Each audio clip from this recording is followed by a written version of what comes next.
Umabot naman sa 8 talampakan ng baha sa Hermosa, Bataan. Kaya marami sa mga residente sa ikalawang palapag ng kanilang bahay muna nananatili. Nakatutok doon live si Micaela Papa. Mika?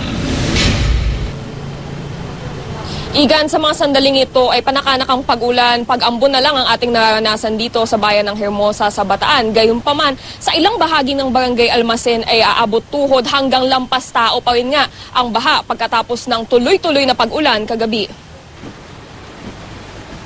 Nagmistulang extension ng Ilog Almacen ang mga kalsada ng Hermosa, Bataan matapos umapaw ang ilog dahil sa walang tigil na pag-ulan kagabi. 3 barangay sa Hermosa, Bataan ang muling nalubog. Kahuhupa lang daw ng baha sa Barangay Pulo, Daungan at Almacen na dulot din ng mga pag-ulan noong nakaraang linggo. Pero muling tumaas hanggang 8 talampakan ang baha dahil sa tuloy-tuloy na ulan simula kahapon. Sa unang tingin ay akalain mo lang na isang malawak na ilog ito, pero ito na pala yung palayan dito sa Barangay Almacen. Sa ibang bahagi nga ng barangay ay umabot na ng 8 talampakan ang taas ng tubig matapos ang 10 oras na tuloy-tuloy na pag-ulan kagabi. Ayon nga sa munisipyo, ito na ang pinakamalalang pagbaha na nakita nila ngayong taon. Kaya naman ang mga residente umakyat na sa kanilang mga bubong o di kaya'y second floor ng kanilang bahay.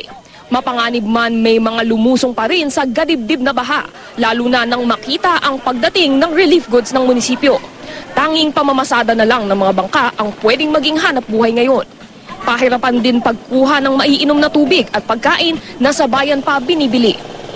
Halos lahat ng wala nang ganong trabaho. Mahirap pong maghanap buhay.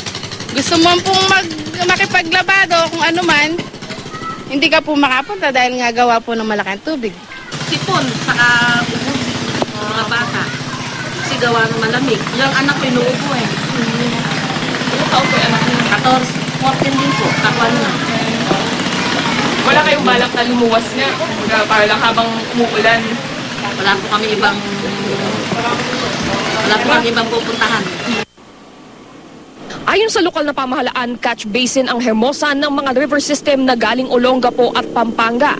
Mababaw na rin daw o heavily silted na rin daw ang Ilog Almacen, buhat daw noong sumabog ang bulkang Pinatubo. Dagdag problema pa ang mga illegal na fish pen sa tabing ilog. Mga kailugan namin dito sa mismong bayan, dinidisilt natin, nagiging maagap na lang kami sa pagdadala ng mga relief goods.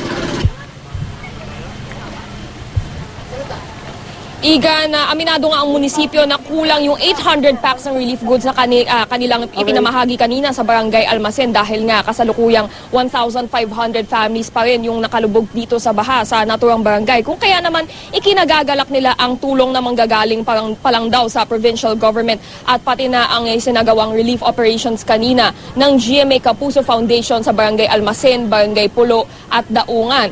At inaasahan nga ng munisipyo na kung hindi na uulan pa, ay posibleng humupa na itong baha sa loob ng 3 araw. Igan? Maraming salamat, Micaela Papa.